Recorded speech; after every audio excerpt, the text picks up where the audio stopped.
Good evening. Welcome to NAC at Home, produced by the National Arts Club. My name is Nina Urban of the club's fashion committee.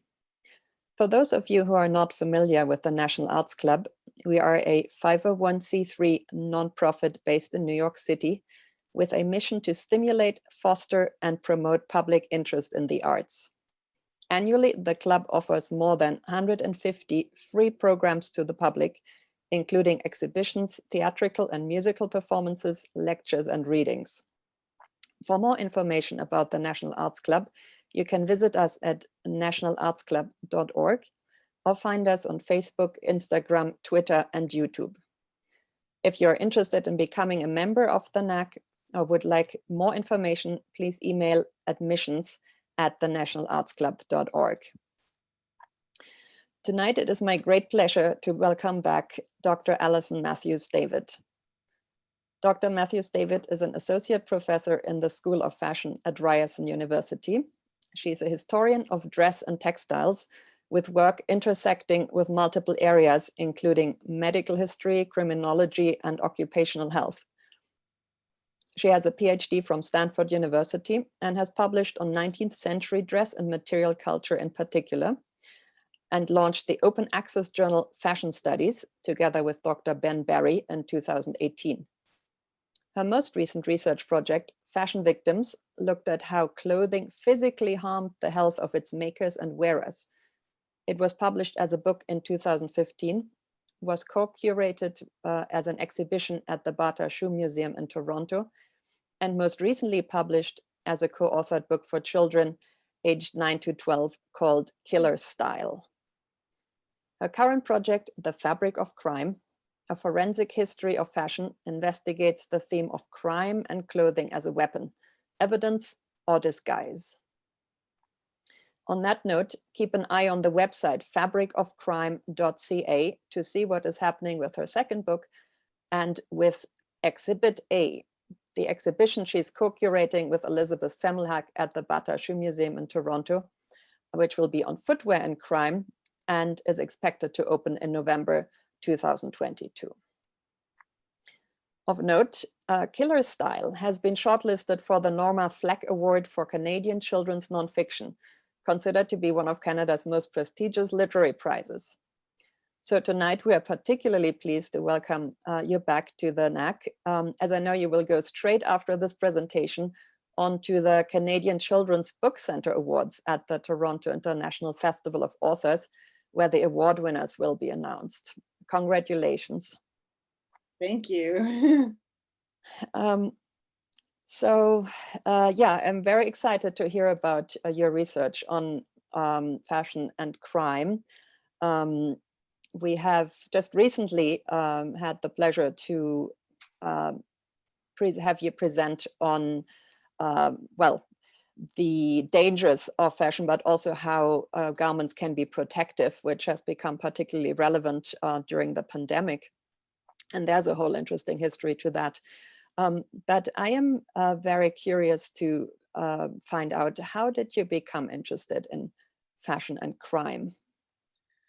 Well, I have a couple of slides. It sort of came out of the study that I was making of arsenic as a green pigment in 19th century fashion. And I realized that, in fact, the same sort of forensic technologies that were being used to detect arsenic and developed to detect arsenic, which was the most kind of notorious poison in the 19th century, were also these techniques and technologies and forensic expertise was also being used to show just how deadly these fabrics were. And so these things were arising in tandem historically. So it just made me want to look into it in more depth and see what else I could find. So if you like to tell us all about it, take it away.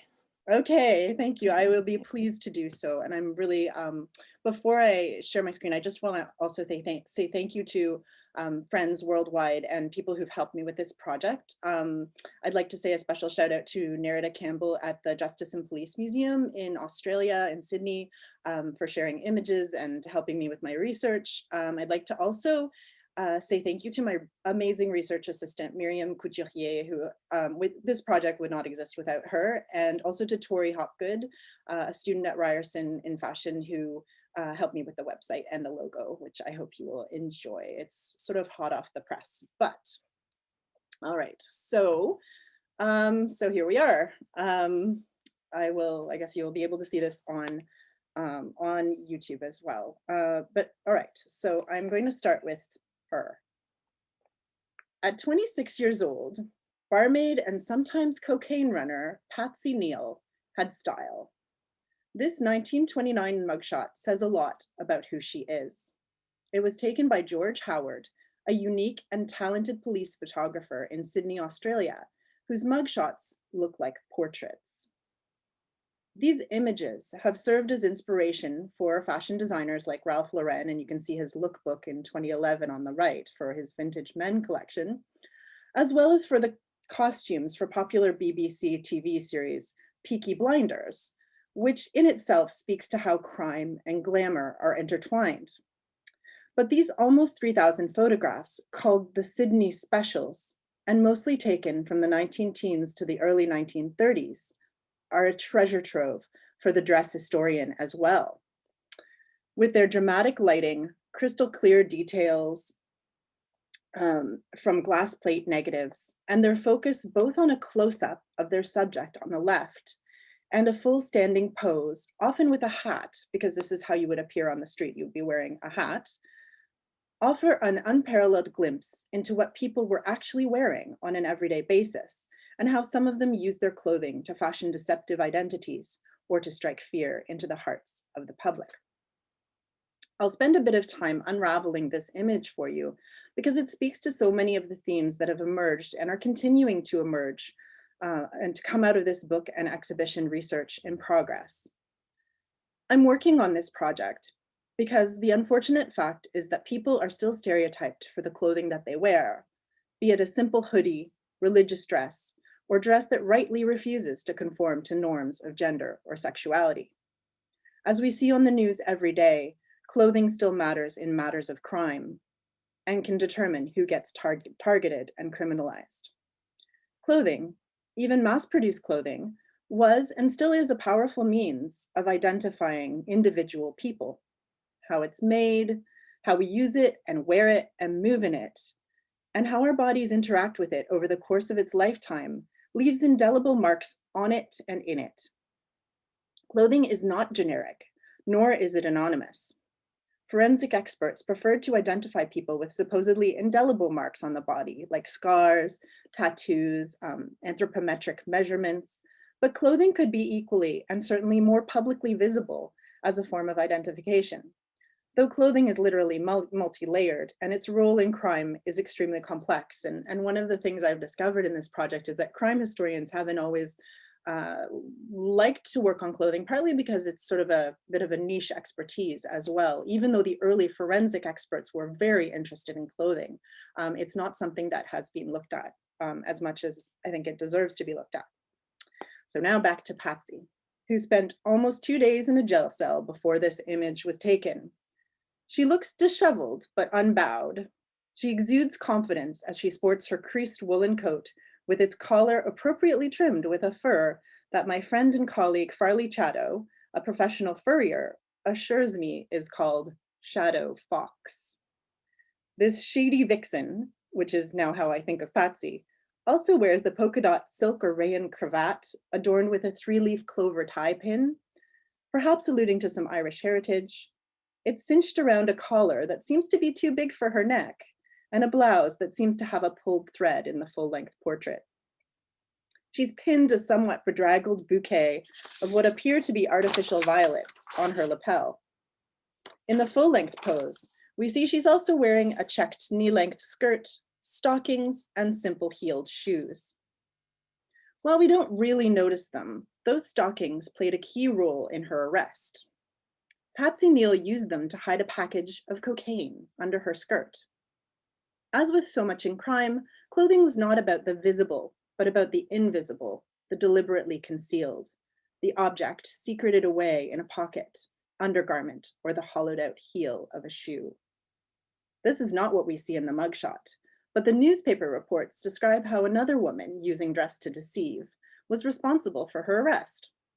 Undercover female police detective, the famous Lillian Armitage, disguised in street clothes, knocked on the door of the drug dealer and pretended to be Molly Passmore, a known cocaine addict. When Armitage was admitted, she and other officers searched Patsy and found the brown paper package tucked in her stockings near her garter. On the stand, Neal tried a common trick and said that the stocking in which the police witness said a packet of cocaine was found was not hers. It was of a different color. This argument about a stocking swap did not convince the judge. She and 2 other associates were put on trial and sentenced to a charge of cocaine in possession. And in fact, they'd been cracking down on the drug. In Australia, there was new legislation passed just 2 years before this mugshot. And she was given a choice between a hefty £250 fine or 12 months hard labor. The newspaper Truth, which was a big crime reporting newspaper, described Neal's appearance in court a few weeks later, noting that she presented a neat and attractive appearance in a blue coat trimmed with gray fur. I think it's this coat, so it was probably blue. But lavish use of rouge and lipstick was very obvious, and 2 or 3 of her front teeth were missing. I find it interesting that the police photographer has chosen not to emphasize the aspects of her appearance that would have stigmatized her and made her identifiable. So, for example, her missing teeth, and many of the sitters do have open mouths, or the cosmetics that would have worn off, I suppose, in any case, after 2 days in a cell. From this and another mugshot of her from 1930, so she was back on trial in a year later, she was clearly a young woman who cared about fashion. And you can see the newspapers described her as dressed like a mannequin on parade. So she looked like, she was described as looking like a professional fashion model on the catwalk at the time. But a quick glance at a Vogue cover from 1929 shows how modernist fashion illustration effaced detail and individuality at the expense of an elegant silhouette, though there are some similarities in the asymmetrical cloche hat and blue fur-trimmed coat. But this is precisely what I'm trying to get at in this larger project, the way that evidence from criminal trials, images, and media coverage, as well as surviving objects, can tell us more about not just high fashion and idealized beauty, and about how fashion was supposed to look, but about how people actually dressed and experienced their clothing. So this is kind of a little overview of what I'm going to be talking about, because we'll open up a lot more themes, but I just wanted to spend some time with that particular and I think very evocative mugshot. But one of the things I didn't anticipate when I started this project was just what a wealth of material, so to speak, I would find.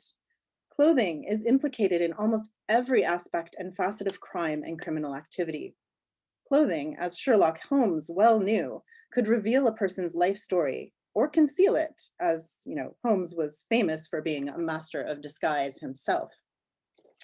Fashionable accessories could be used,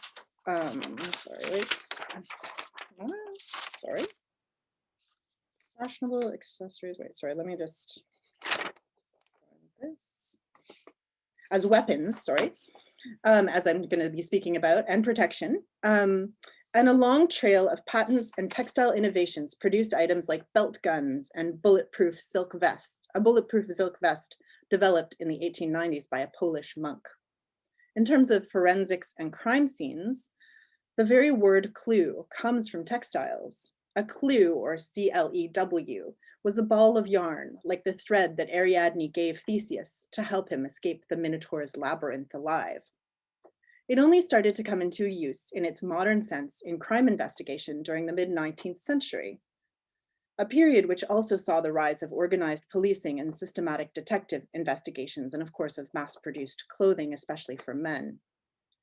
In French, following the clues in an investigation is called suivre les fils conducteurs. So you follow the threads that lead you through the investigation. Clues really are the fabric of crime.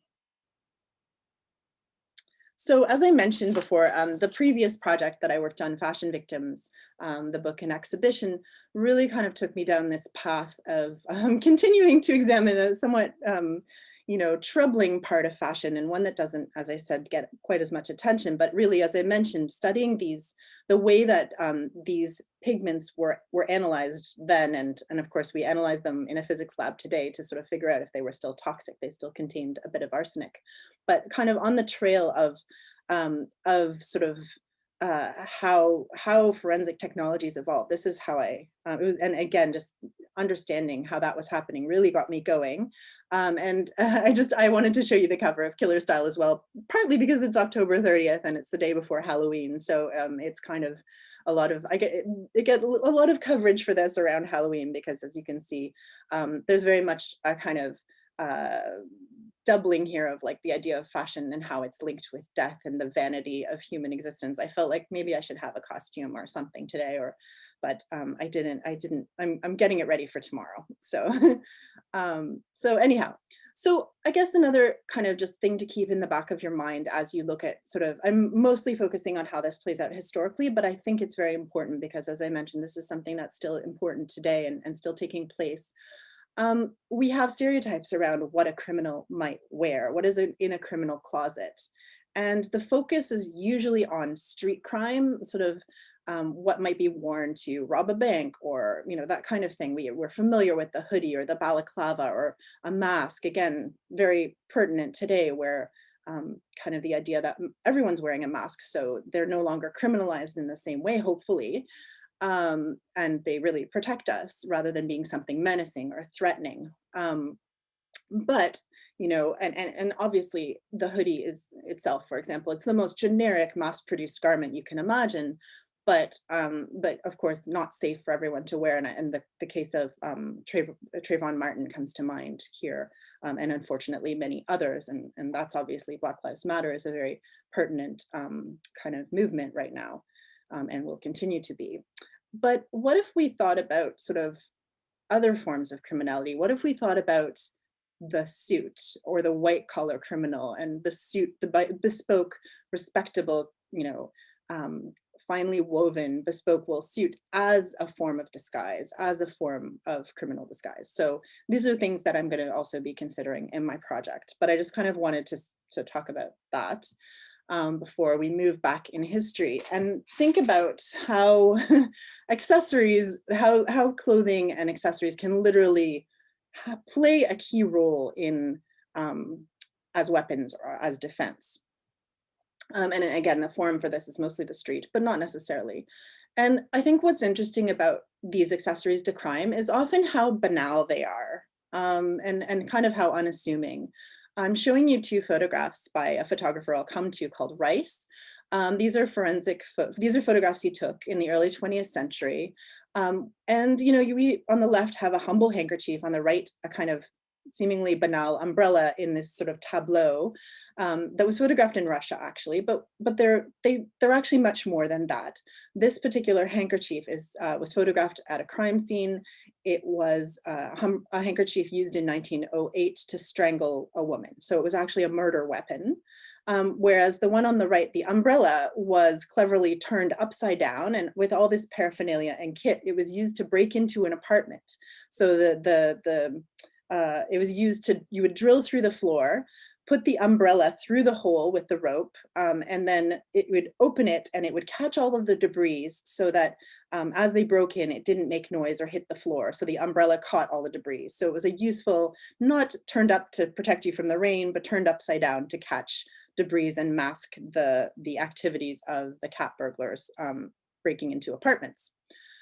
As I mentioned, these were photographed by one of the people who's turned out to be a key player in this project, Rodolphe Archibald Rice.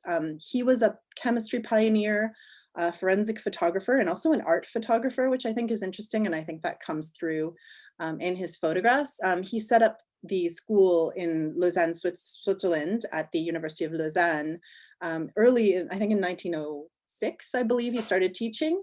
So very early pioneer in this field, and the school is still there. I had the privilege of going to work on his archives and give a talk there. So that was really fascinating. And as you can see, he himself was a very dapper dresser himself. And I love this picture of him demonstrating how an axe was used in a murder, but with his his cigar in his mouth and his beautiful sort of cuffs, French cuffs here. So he's a really interesting figure, and I'll use some of his images going forward. But this was very much played out in the art and technology of fashionable defense. So this gets a bit James Bond, sort of Sherlock Holmes, James Bond, with all of the things you could use to supposedly defend yourself in the street. Oh wait, now it's not letting me advance, so I will continue this way.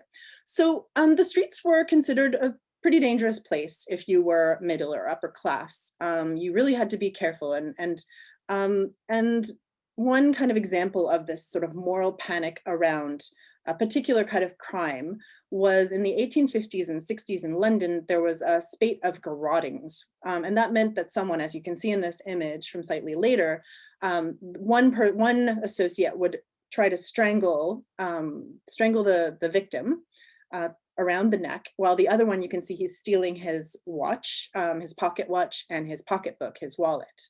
And so these were definitely happening, and these were real.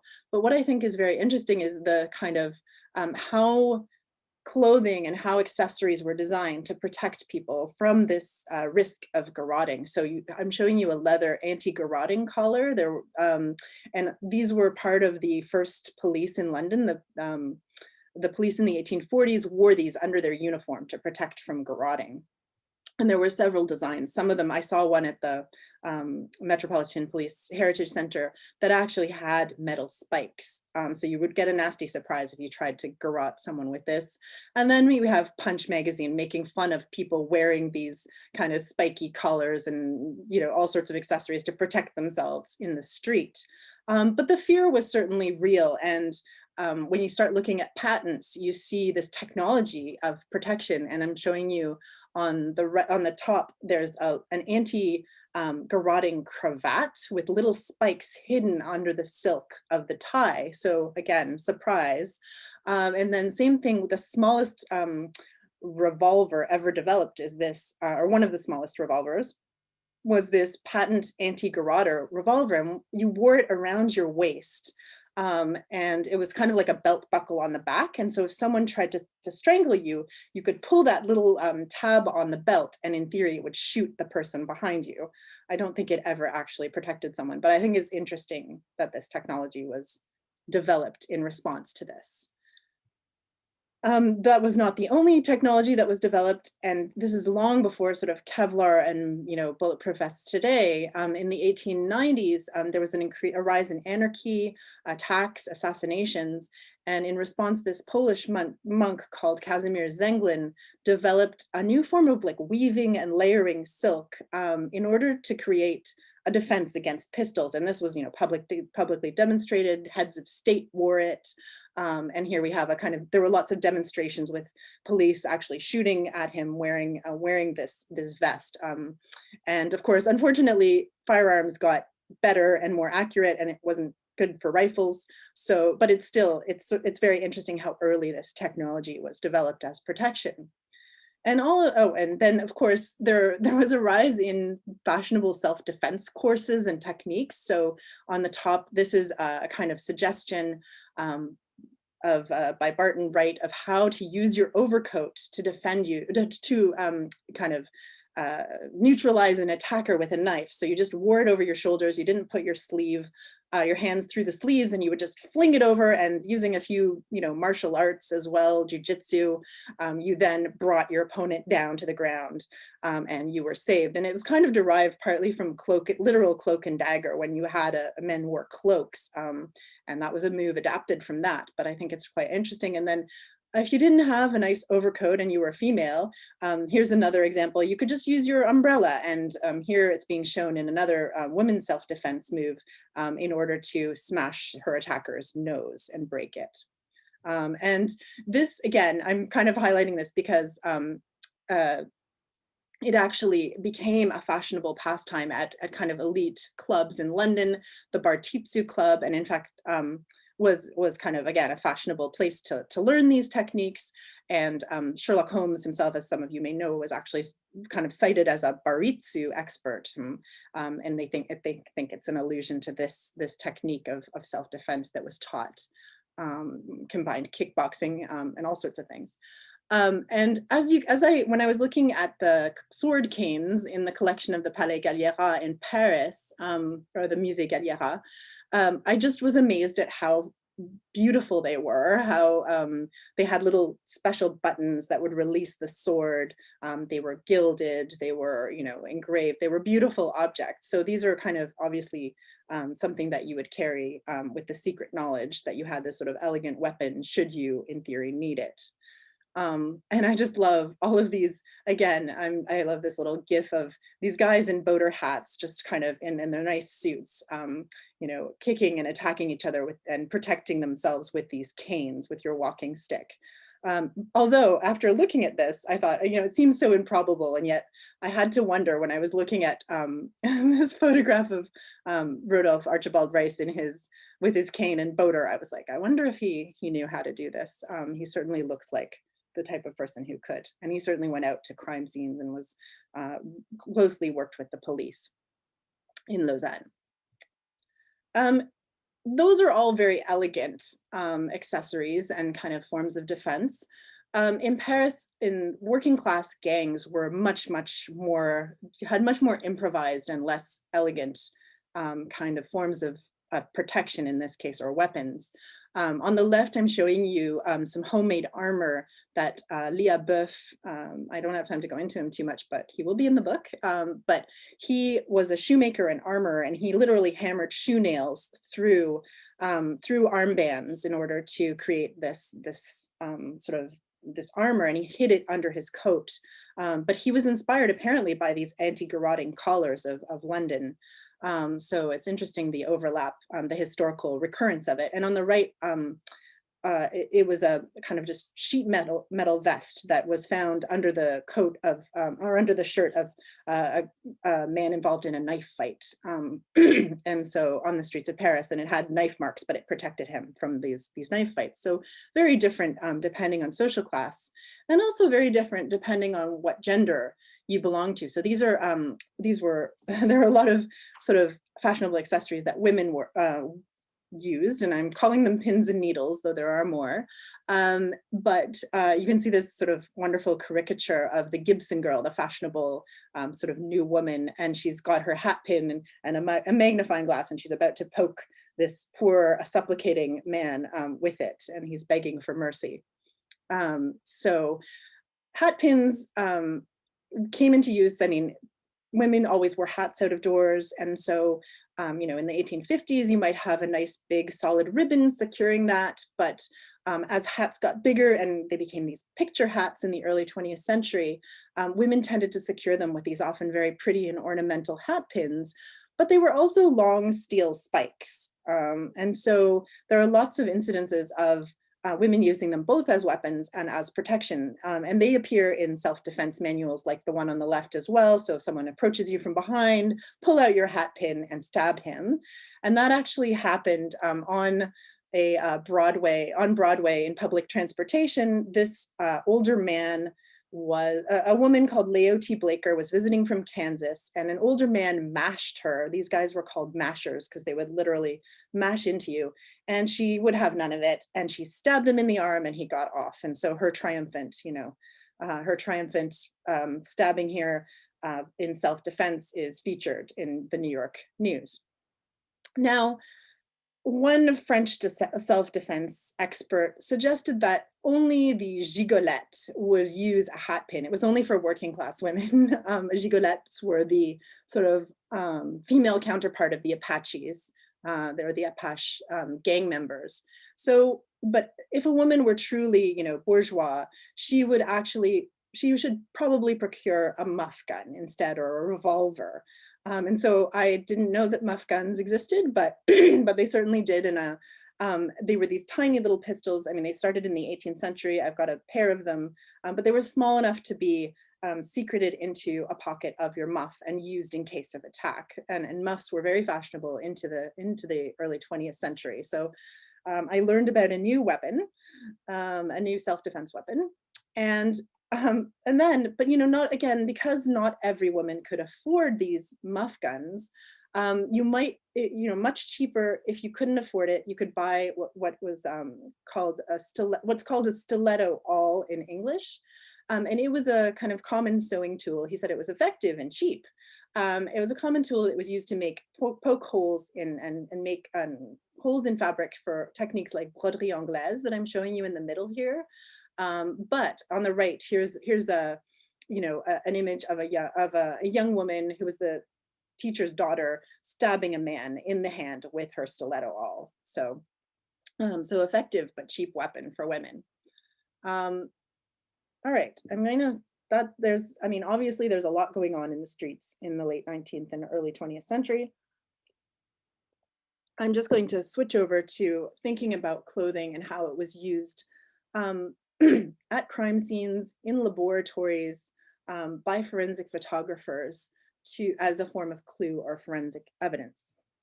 So I guess the most obvious kind of, the one we're most familiar with, the kind of clue, and in fact, in some ways, the very, symbol, as I've put here, of detective work is following someone's trail, following their footprints.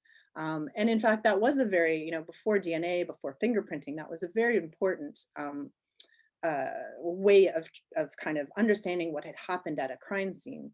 And it features frequently in all sorts of detective novels and stories. And I'll talk about one or two of them.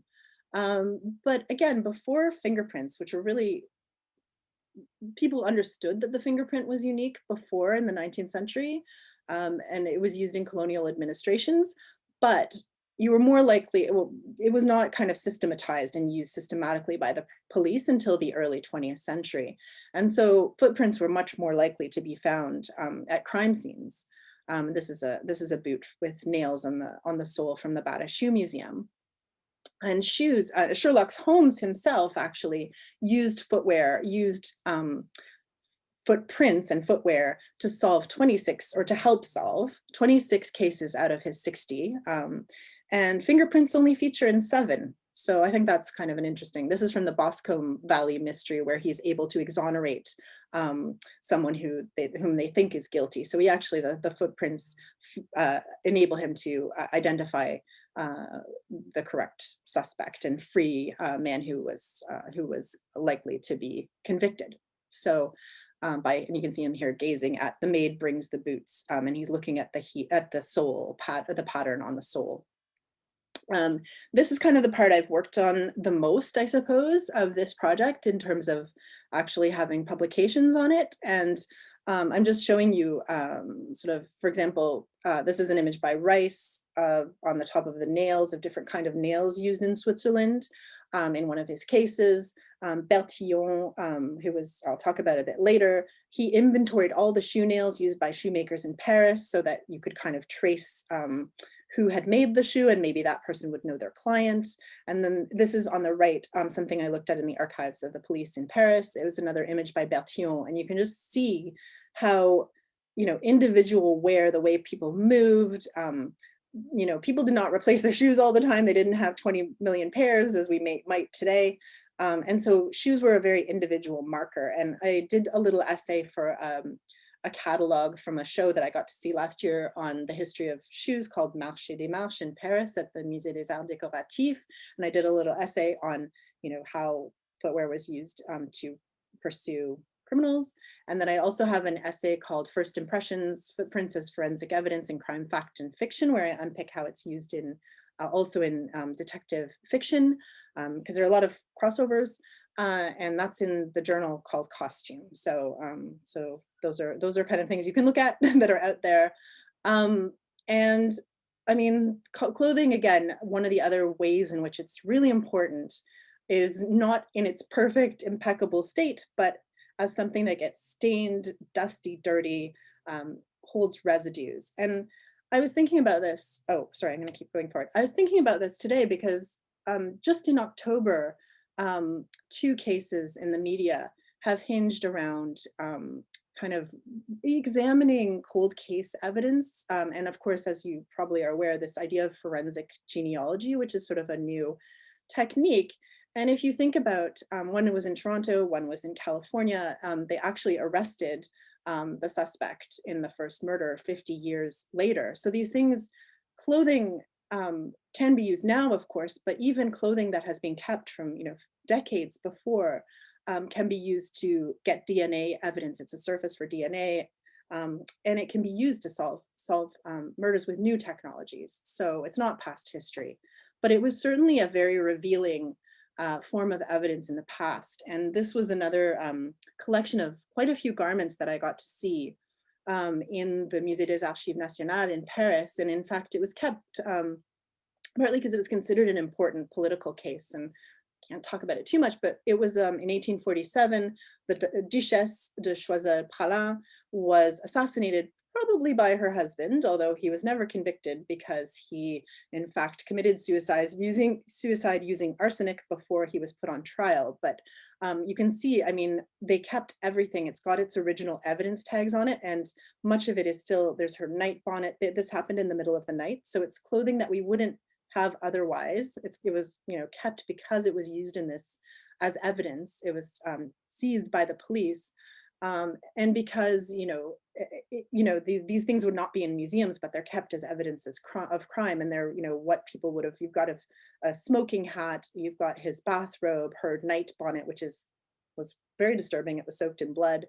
His flannel belt that he would have worn at night to keep himself warm, that kind of thing. So it tells us a different story about clothing, even worn by the elite classes. And same thing by the working classes. This is another image of a shirt of one of the suspects in a knife stabbing case in Switzerland in 1913, I believe, or 1911.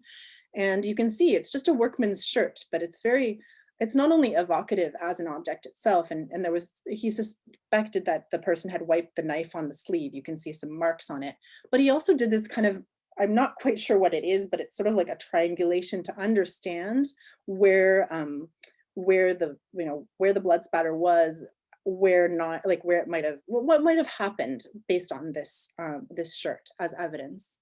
And same thing, one of the other things that I think is interesting, it tells us about, again, these everyday practices like laundry.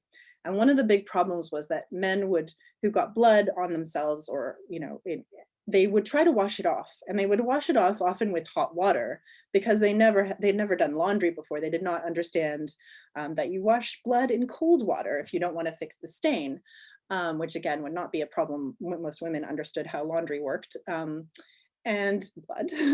And I'm just showing you, he developed rice though. Sometimes they would wash it off and it wouldn't be visible to the naked eye. So using a photographic filter, it would be a bit yellowish, but you wouldn't be able to see it until you put a blue filter in front of the camera, and that would magically reveal these blood stains so that they could then be photographed as evidence. So, again, using photographic techniques, chemistry, forensic science to understand what had really happened, what had gone on.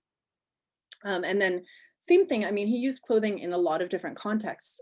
This is the suit, vest, and jacket of a man who saved a train carriage from an anarchist bomb. He lost his arm in the process, but he used this not only to determine the strength of the explosion and what had happened, but also was able to take actual chemical and microscopic analysis of the explosive residues left on this this item of clothing and determine what the bomb had been. So, these clothing contains a lot of information. So, and again, sometimes not the parts we would think of. So for example, dust, Edmond Lecoeur, who was an early forensic expert in Lyon, people didn't wash their woolen garments, and they would collect dust in the pockets and on the sleeves. And so one of his students invented a tiny little vacuum cleaner, so you could suction the dust off of the clothing and analyze it. And in fact, he caught a counterfeit coin forger because the dust, the lead dust and other metal dust on his sleeves was exactly the same amalgam as the forged coins. So dust, small, seemingly unimportant, but often a very important clue. And then the last theme that I want to explore, sorry, I'll stay here for just a second. The last theme I want to explore is how clothing has been used in identification and disguise. And this idea of going undercover, I would not limit it to sort of criminal disguise, but also think about how it was used in practices like undercover policing, con artists, all of the ways that we might spying, all of the ways that you might think, and some of the ways you might not. And as I mentioned, I think like you see the sort of the weapons and protection on the street, the clues and evidence in the lab.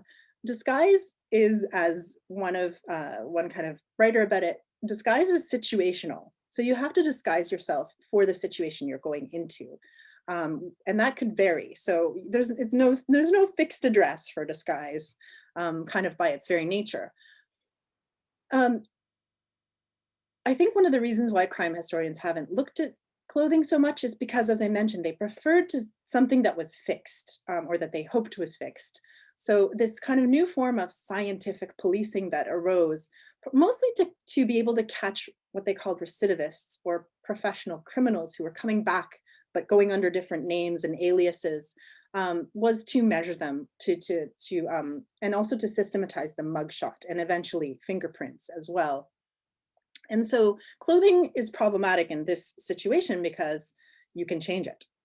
But that said, so this is Alphonse Bertillon, who was one of the early proponents. He got this instituted in the Paris police.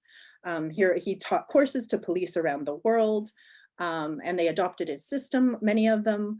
And you can see he's interested in anthropometry. But what I think is interesting is his brother, who Dr. Georges Bertillon, he actually was very interested. He was a medical doctor, and he actually wrote his medical thesis on how to, based on the garments of a person, your shoes, your hat, trousers, jacket, and he focuses on men. We can talk more about that, but he wanted, if you found these items, 200,000 people in France were what were called fichés. They had their measurements recorded for various reasons. But using those clothes and those measurements, you could reconstitute the anthropometric profile and presumably potentially identify the suspect. And you can see again, like in Bertillon's system on the lower left, this was called the vestiaire or change room, where, you know, the suspects, if you were going to be measured, you had to take off your clothing. And you can see, for example, measuring the feet. You don't want to measure a foot with a shoe. You want him to stand so that you can get his measurement accurately. But Bertillon worked very closely with the salesmen and the experts in mass-produced clothing at the Belle Jardinière department store, and he kind of thanks them in his thesis. And I'm showing you, it's a huge department store, and he relied on this clothing expertise to help kind of figure out what they could tell from clothing, not just from the measurements. And this appears repeatedly where in trials or, you know, in various forms, people or forensic experts go to the people who made clothing and sold clothing. They go to the tailors, the shoemakers, the hat makers, who often knew their clients personally. So that's a whole other story, I think, that can come through in this study. Now, just to go back, before you had this sort of these more scientific techniques, clothing was key to identifying people. And so I'm showing you here one of the big spectacles, the tourist spectacles in 19th century France. Until 1909, you could go to the morgue in Paris, where people who were not identified were put on display on these marble slabs. You can kind of see it here. And then there were big plate glass windows where people would bring the whole family and observe and try to supposedly identify these people. And you can see that just as in a kind of grisly department store, all of their clothing was displayed and hung above them, because often and realistically, the clothing was more identifiable than the body at that point. And so a lot of people were identified through their clothing rather than their body. Eventually they refrigerated the morgue, which helped, but yeah, clothing was very important. And at the morgue itself, there was also, that's where they held the missing persons records that they kept. And I got to look through all these missing persons records, and they were really a fascinating archive. They had so much information. And some of the people, I think it was 72 people over the course of several decades, left little scraps of the missing person's clothing, and they pinned it to the register and said, you know, this person disappeared wearing this. And this particular piece belonged to a laundress who had gone missing. She was 17. I love the little hearts and the tartan. It shows you, gives you a really interesting picture of working class dress in Paris and how colorful it is, including the men's clothing. And it just, I find these archive very moving. A lot of people disappeared through criminal misadventure, all sorts of things. And so, but it's this very telling record of how clothing in an age before, before other forms of identification could lead you to that person's individual identity. And it was really a powerful marker of that. And people kept these little scraps because a lot of clothing, it also tells us that a lot of their clothing was made at home, or, and they kept offcuts. It was valuable. And no two were definitely alike. So now, as things like photography came in, you had other means of sort of identifying people. In North America, there was not quite as much of a move toward all this scientific policing, but this is one of the first rogues galleries, so to speak, that was published and displayed in police offices. It was a book called Professional Criminals of America. And in it, New York Police Inspector Thomas Burns writes that, you see thieves must dress up to their business. They attire themselves so as to attract the least attention from the class of people among whom they wish to operate. And so, if you want to fit in with the rich and be a con artist, you have to wear nice, fashionable clothes. But if you want to operate in a different, like more working class environment, dress shabbily. So really this idea of disguise being situational and tailored to the environment that you're in and that you want to move in. Now, of course, there are forms of criminal disguise. I'm showing you some very improvised masks from the Scotland Yard, the Crime Museum at Scotland Yard. On the right, they were just hacked out of stockings and tied with twine. And in 1905, and on the left from the early 20th century, I love these. These are cat burglar sandals with felt soles. And you would just slip them over your regular shoes so it would muffle the sound that your shoes made. And disguise your footfalls. So very ingenious technologies, and sometimes very, makeshift technologies. And then another example of this kind of criminal disguise is Victorian murderer Charles Peace. He had a maimed hand that was very recognizable, and so he actually created a false armband and used a hook to disguise his identity. So you can see he was quite famous. He had little trade cards made of him, or little trade cards of him. He was notorious. And I'm just showing you the London detectives when they were going in to bust a drug ring in 1911, dressed up as dock workers. I don't know how convincing this was, but one of the things that struck me was just how this police officer, several decades later, uses exactly the same disguise as Charles Peace. And in fact, when I showed this when I was talking to the curator at the Crime Museum about this, he said, well, police had access to this. He may have actually just taken the original armband and used it, which, can't confirm, but I thought that was really interesting. And then, I also find it interesting how disguises may not be successful. So you have a detective on the left who's wearing, he's, dressed like a bourgeois man, but he's wearing his regulation boots. So that gives him away through this little detail of clothing. And then on the right, these are two French detectives, and supposedly scientific crime detection disguises used in various cases. And I don't know how. It's interesting to me that was publicized and broadcast, I suppose, after they were effective disguises, but it's quite, there's a fascination with disguise in the popular media at this time. I'm going to come back to some of the Sydney specials as well. And again, this idea of fashionable or frumpy disguise, depending on which environment you want to work in. This is Olga Anderson, who went by the name the Marquise de Falaise, and she was used as a kind of honeypot to seduce wealthy married businessmen, and she and her male partner would then try to blackmail them, and she was eventually caught. But you can see how beautiful she is. She's wearing the latest fashions. She was a very effective kind of con artist with this fashionable dress. And she also pretended to be related to Gloria Swanson, the Hollywood movie star, who was actually married to someone called the Marquis de la Falaise. Take the la out. But anyhow, their publicity team said, no, we are not, she's not related to us. And then you have the opposite side of the spectrum. You have Barbara Turner Taylor, who looks, well, actually, she looks a little scary here, but she looks pretty innocuous. She was actually a master con artist. And one of the ways she kind of, her mode of operating was to pretend to be this sort of fresh off the country train from Australia. She'd go and, try to convince people that she needed money. She'd, lost her money. And she wanted a film to be made out of her life as well. But anyhow, but she does the opposite thing. She, instead of being, you know, fashionable, she actually is unfashionable. And she's wearing, in 1921, when she's photographed, she's wearing a suit that is like a couple years, you know, out of date. You know, the suit silhouette in 1921 is not the same. So she looks innocuous. She looks unthreatening by what she's wearing.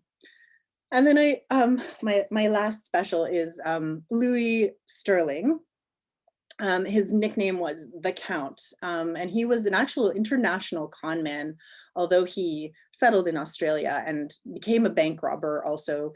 He was arrested for that. But when I was looking at this particular image, I didn't know much about his background, but I zoomed in very close with this glass plate negative when I was in Australia, and I said, oh, that's a really nice suit. Like it's definitely custom made. You can see the stitching on the lapel, and that the curator Nerida laughed and said, oh yeah, okay, that's interesting. He was called the Count, and in all of the media, he's described as very suave and debonair. So there we are. Certainly someone where criminality and glamour are associated in this one persona and this confident look in the mugshot. So to conclude, I hope this has given you just a glimpse of the wealth of material, both literally and figuratively, that I'm working with to unravel the complex links between clothing and crime. From the fashionable and very gendered battles fought out in the public safe spaces of the street, where collars, canes, and bulletproof vests were used to perpetrate and protect from crime, to the crime scenes, laboratories, and photographers' studios, where footprints, stains, and dust were analyzed in the hopes that they would reveal their secrets. This talk took us to finally to fabric as a clue that, this talk took us to a fabric as a clue that could reveal identity or be used as a clever disguise to conceal it. From colorful scraps of cloth pinned to missing persons records, to felt-soled sandals that muffled the footfalls of a cat burglar. Thank you for following me through this labyrinth of clothing clues. And yeah, I hope you've enjoyed it. And very quickly this week, I've got a logo for the project and a kind of placeholder website that you can get to through at fabricofcrime.ca. It's really just a provisional sort of placeholder for now, but I will be populating it going forward, working on the book, with the exhibition. We're going to do a conference, and I'm really excited because next semester with my MA fashion students at Ryerson University, we're going to do a seminar called Redressing Crime, and I'm hoping we can feature some of their work and research as well as they go forward too. So thank you very much to the National Arts Club for hosting this talk. Thank you, Allison, for this fascinating presentation. So many things that, well, deserve pursuing, pun intended. In the interest of time, because we don't want to rush you, I would like to go to the audience questions quite quickly, because there were a number. But I am very curious myself. So you presented the development of, well, crime fighting and criminal pursuit in parallel, perhaps with the industrialization and development of the scientific method in the 19th century. Yes. Are there any parallels in contemporary, well, criminal minds or forensic methods that, you know, rely on garments? Anything contemporary? How has this evolved? Well, that's a really interesting question. And I think one of the things that has kind of struck me about working on this is that as technologies develop, then so do techniques for both disguise and kind of detection, right? So for example, I mean, now we live in a world of surveillance cameras and facial identification and things like that. So at the same time, you see, if you don't want to be identified by these cameras, things like asymmetrical makeup, you know, so that you will not be facially recognized. And so, or clothing that plays with sort of Google identification technologies. So I think, you know, yes, certainly, like, how do you disguise yourself from these technologies? And DNA, I think, is really interesting because DNA has sort of become the catch-all for new technologies. And as I mentioned, it's very important. Clothing still has a very important role to play in DNA. And the original kind of one of the techniques or kind of theories that's still taught today is what's called the locales, what is it? The principle of, oh my gosh, why can't I remember? But anyway, it's sort of every contact leaves a trace. And he was the one who was interested in dust. But this idea that every contact leaves a trace, in the original one, it was like someone will leave something at the scene of the crime, or they will take it with them on their clothes. And I think, again, that's still, like, I've seen things where people analyze fiber patterns and things like that for how a particular crime occurred. And, the perpetrator had a sweater that had fur on it, like kind of, lots of fur, and they analyzed where that was. So it's, and even things like glitter and lipstick can also be kind of used like we have more forensic technologies available to kind of use cosmetics and glitter and any, fibers. And so it has progressed. But I think one of my friends, Amber Butchart, that you may know, she's a costume historian in the UK who has a wonderful series called Stitch in Time. And she is actually working with a forensic company because they don't have the clothing expertise. And so they want her to help train contemporary police officers and forensics experts in what you can learn from clothing. So yeah, so I think there's still a lot of room for that to be explored. Sorry, that's a bit of a circuitous answer, but no, that's absolutely relevant. Also, you mentioned the footprints as a particular tool for identifying suspects. That appears to still be relevant today. I discovered there is a society of forensic podiatrists yes, who are consulted in crime fighting, as while you can change your shoes, you can't change your gait, for example. exactly. So, yes. Yeah, and your gait, your shoes, your feet leave a mark on your shoes, and the way you walk leaves a mark on your sole. So yes, I actually have all the books on forensic podiatry and kind of footmark shoe evidence. There are databases also now too. So if you can match which, again, using computers, which seems banal to us, but using that, you have an entire database to figure out which model of shoe it was, where it was made. Yeah, and they pursue it back to the manufacturing of these shoes. Like the Toronto police detectives came in to our class to talk about how they worked, and one of them had used kind of the footwear print was from a molded rubber pair of shoes, and they were able to go back and understand how it was manufactured and help to identify the killer actually through the footprints. So much of this identification or tracing relies on individual differences, but also, the commonalities, so you can trace it back to perhaps one manufacturer. I read that even stitching, back when most clothes were still hand sewn, could be an identifier, as hand stitching maybe as individual as handwriting. Would you say that's true? That's an additional.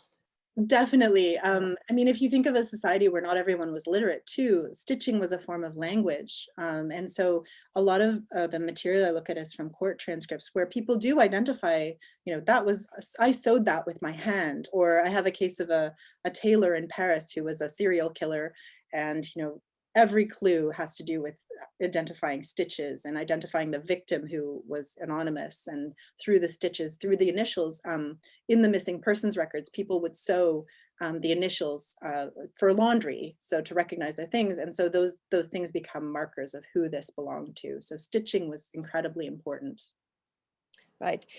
So we have a number of questions from the audience that I would like to, but you tell us when you need to go. Oh, yeah, sure. Very passionate audience here. Just quickly, who was the forensic photographer that you mentioned at the beginning who inspired Ralph Lauren? Oh, okay. So his name was George Howard, and He appears to have just, he was an art photographer. Like a lot of these forensic photographers cross over with art photography because there were, there was a lot of kind of, it was still a sort of new art, if you like, as an art form, and there were a lot of magazines and journals. So George Howard became a police officer, and he seems to have been taking these mugshots for about a decade or so. And they know who he is. They don't know a lot about him, but one thing that seems clear is that he was a very handsome person, and so you actually he obviously developed a rapport with the subjects, and a lot of the women seem to be sort of flirting with him.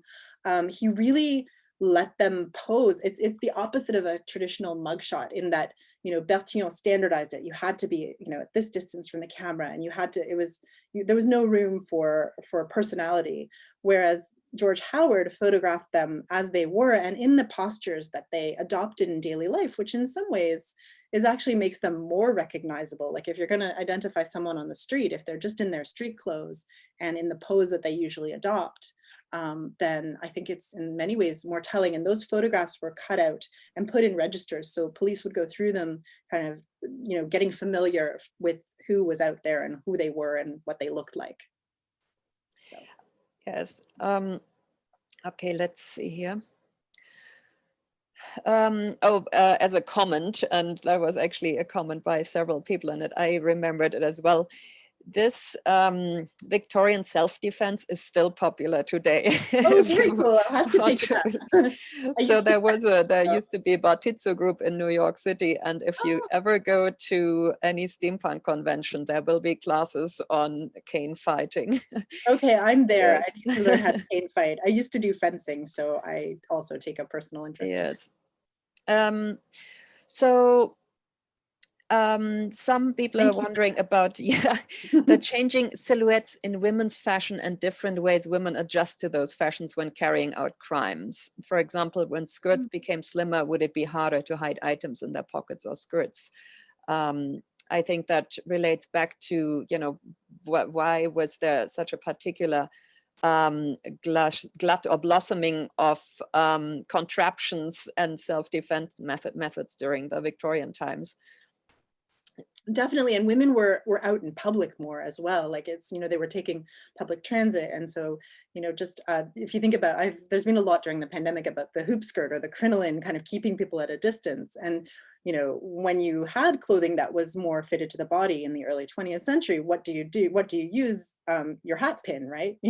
So women just used what they had available to kind of, this is not necessarily to commit crime, but certainly it was a lot harder. Different periods of clothing, different kinds of crimes sort of become, in a way, you're able to commit them, and they become almost fashionable.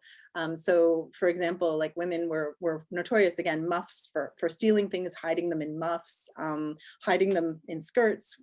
So yeah, I mean, people would use the methods or hack their clothing to really kind of enable them to commit that crime. But yeah, women were always suspect because they had so many layers of clothing that they could ostensibly use to disguise themselves. Like bustles, for example, were also quite suspect. And when you had a large bustle at the back of your dress, what were you hiding in it? So would you see any perhaps anti-feminist sentiments in this suspicion? I am thinking of the hat pin regulation length, for example, that came that really was during the time of the suffragette movement, and appears to have been rooted in fear of being attacked by women. By all these wonderfully trained women who knew jujitsu, right? The suffragette bodyguards. Yeah, I mean, I think they were, it is interesting. I mean, female criminality and male criminality are, I don't want to make it too binary, because there's a lot of interesting stuff about cross-dressing and all sorts of things like that too, which I think are worth examining. But it is interesting that one of the images that I want to use is, as X-ray technology came in, one of the first images you see is of a woman being X-rayed, so that to reveal the thing she smuggled under her skirt. So there is this sort of, it's a bit voyeuristic, certainly, and in that way, but it's also like, it's definitely want to regulate women's access to these potential weapons or potential means of committing crime. Yeah, like the hat pin regulations, for sure. Yes. Another question here. What is the most ingenious clothing invention you have discovered? And I Oh think in the my. context of, with criminal intent or self-defense. Oh, that's a tough one. I mean, there's so many. Everything from like a tie with a little pocket for a razor in the back, that was in I think it was in Australia, and there's what else have I seen? Heels of shoes that were used to smuggle drugs. One actually, I think the funniest one, that is a good question. One of the ones that we're hoping to have in our exhibition, and one of my favorites, is an espadrille. So like the Spanish sandal that's created with woven cord. Someone used their espadrilles, which were sometimes used in prison footwear. They unraveled the espadrille sole and used it to climb out of the prison window and escape. So I just thought that was one of the most ingenious uses of just this kind of everyday footwear for a prison break. Yeah. Yes. Um, Here's a question that relates, perhaps that goes a little bit beyond the direct scope. Sue is asking, I'm interested in fashion ethics, so would like to know your thoughts on the garment itself being a crime, for example, theft of intellectual property or Mm. cultural property, theft of image or style. Do you have any thoughts on that? I certainly do. Yeah, it's not something that I'm covering necessarily in this project, but I think it is.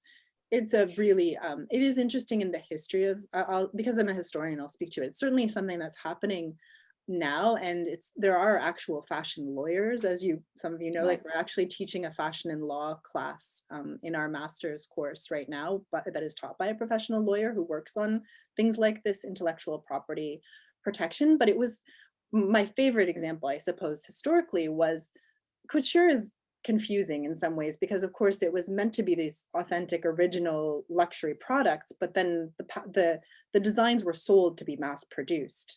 But certain couturiers, they obviously wanted to keep the cachet and of their original couture models that were made by hand, sewn by hand and designed for specific clients.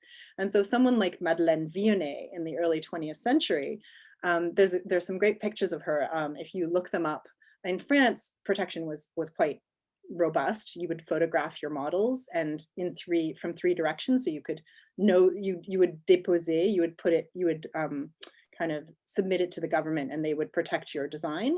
But Vionnet kind of took one step further, and she actually, her label was actually her print, her fingerprint on the label itself. So there are pictures of her actually fingerprinting with ink onto her clothing labels. So yes. A sure way to identify that, yes. Exactly. It's an Yes. original. Is there a special role now? This is more, fashion design again, more the design of practical clothing. Is there a special role that pickpockets occupy in clothing? Oh, yes. Yeah.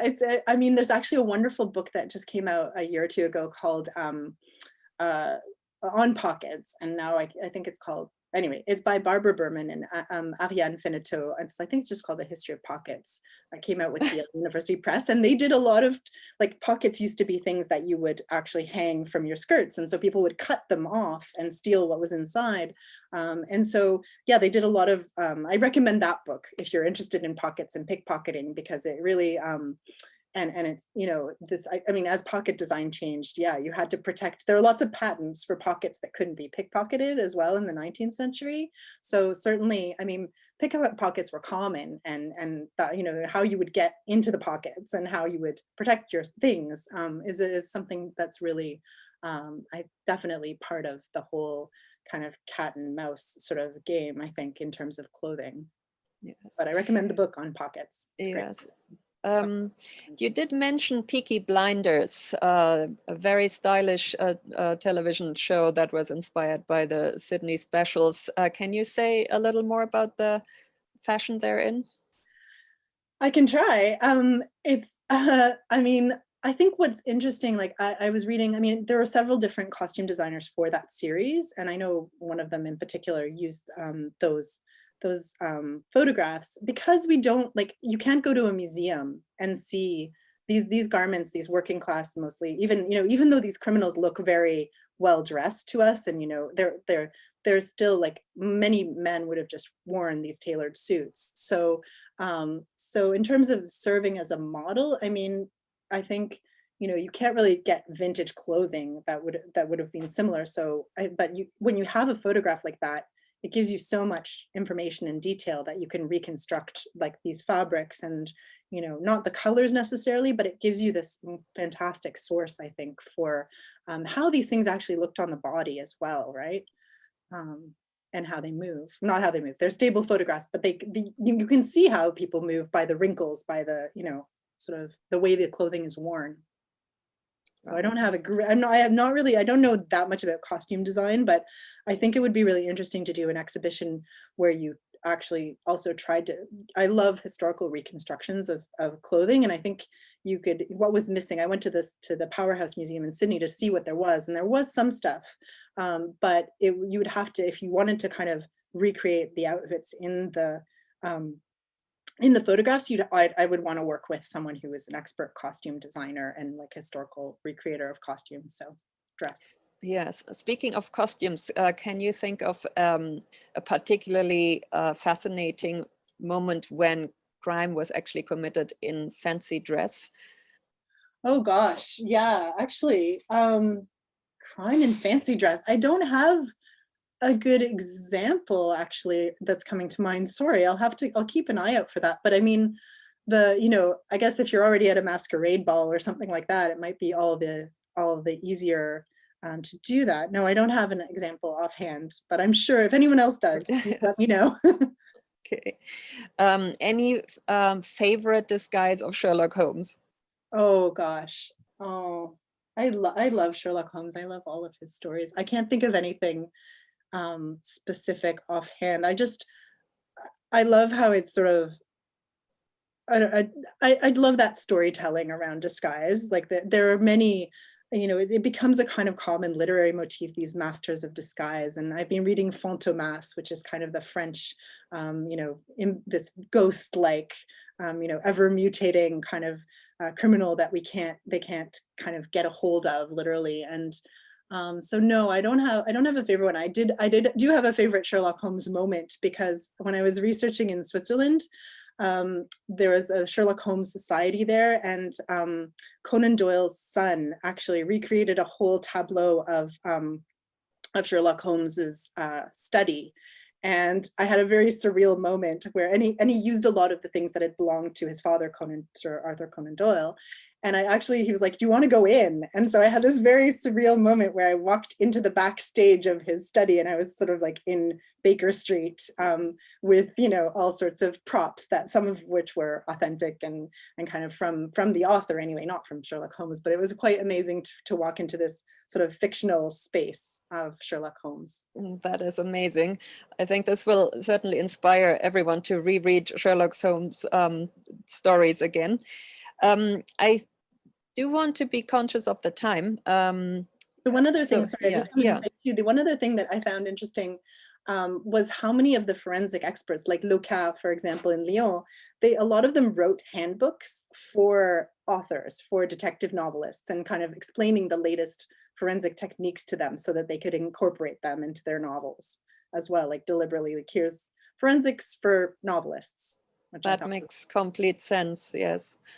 And there were criminals who turned criminologists, at least one famous example in France, Monsieur Vidocq. Was that a common thing as well?